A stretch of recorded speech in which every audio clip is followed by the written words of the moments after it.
امیدوارم که حالتون خوب باشه. اینجا کوکینگ ویت سما. امروز میخوایم با هم دیگه فسنجون با گوشت قلقلی درست کنیم. مرحله اول گردوهامونو که من از گردوی خرمایی استفاده کردم برای اینکه فسنجونم سیاه تر بشه رو آسیاب میکنم، میریزم تو آسیابشون میکنم، برمیگردم میام.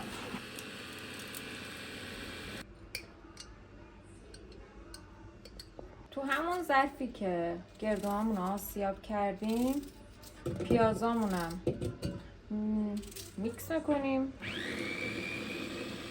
روغن میریزیم داخل قابلممون، بعد پیازایی که میکس کردیم و میریزیم داخل روغن.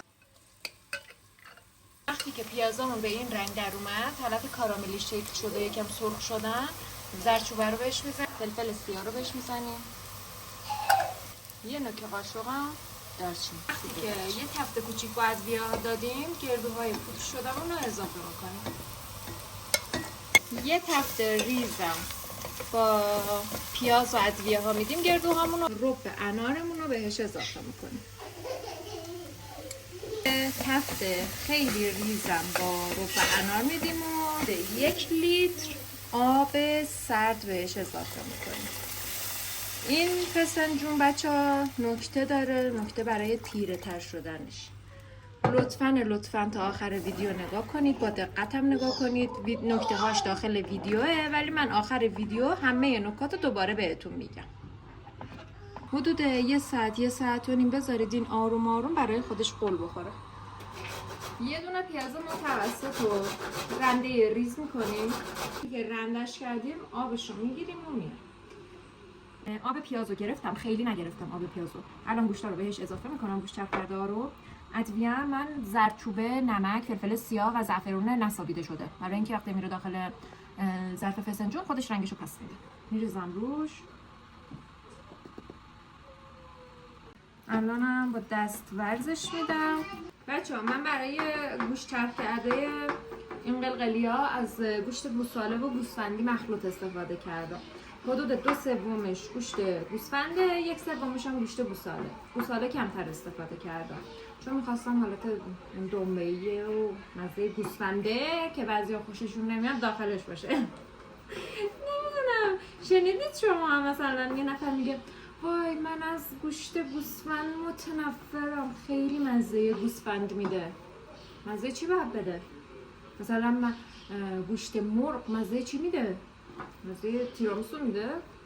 یا گوشت مثلا گاو، وای گوشت گاو که اصلا من دوست ندارم، نه چربی داره نه چیزی، چیه آدم انگار پنبه میخوره، اصلا من طعمی نه مزه‌ای.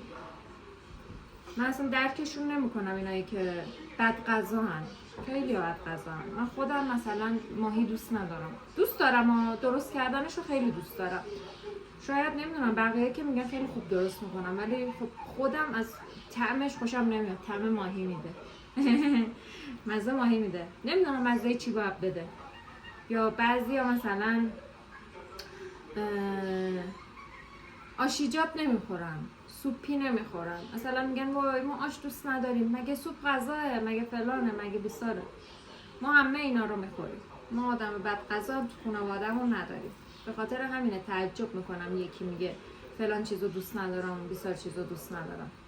حالا شما مگه بد غذایی تو کامنت ها برام بنویسید ببینم از کدوم غذا بیشتر بدتون میاد، به چه چیزی حساسیت دارید، آلرژی دارید، حتما برام بنویسید.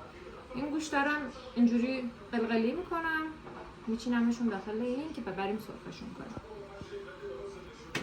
بچه‌ها گوشت قلقلی ها رو که درست کردیم و یکی داخل روغن، یکی یا دوتا نه، یکی میریزیم داخل روغن، سرخشون میکنیم تا حالا مرحله بعدی رو بهتون میگم.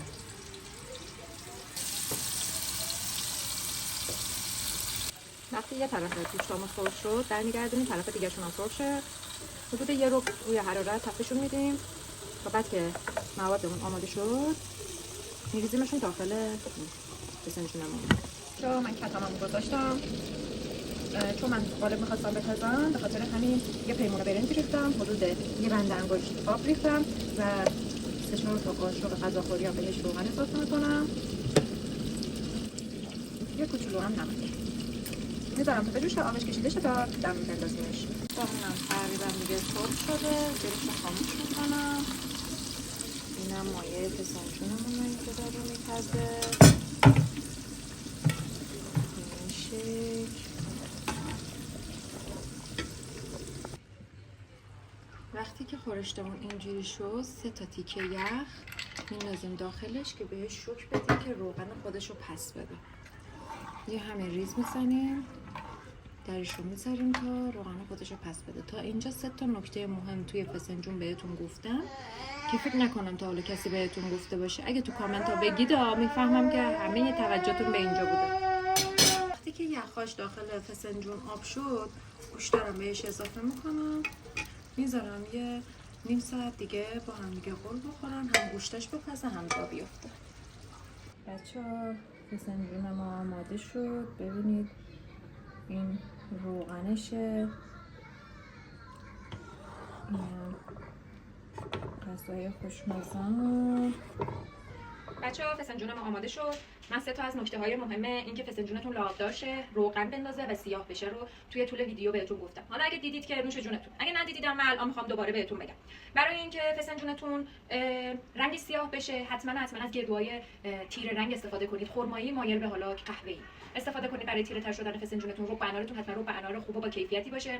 برای اینکه لابدار شه، وقتی که گردوهاتون رو می‌خواید آسیاب کنید خیلی آسیاب کنید، مثلا نذارید دونه دونه توش باشه. اینجوری باعث میشه که آب و دون فسنجونتون از هم جدا باشه. نکته سوم برای روغن انداختنش، ببینید الان این فسنجون روغنشو برای اینکه اینجوری روغن بندازه یه رب آخر پخت حتما 3 تا قالب یخ تیکه‌ای بندازید داخلش، یه شوک بهش وارد میشه، روغنشو پس میده. همین دیگه. اگه از این ویدیو هم مثل ویدیوهای قبل خوشتون اومد، خوشحال میشم که ما رو با لایک و سابتون حمایت کنید. تا درود دیگر بدرود. نوش جونتون.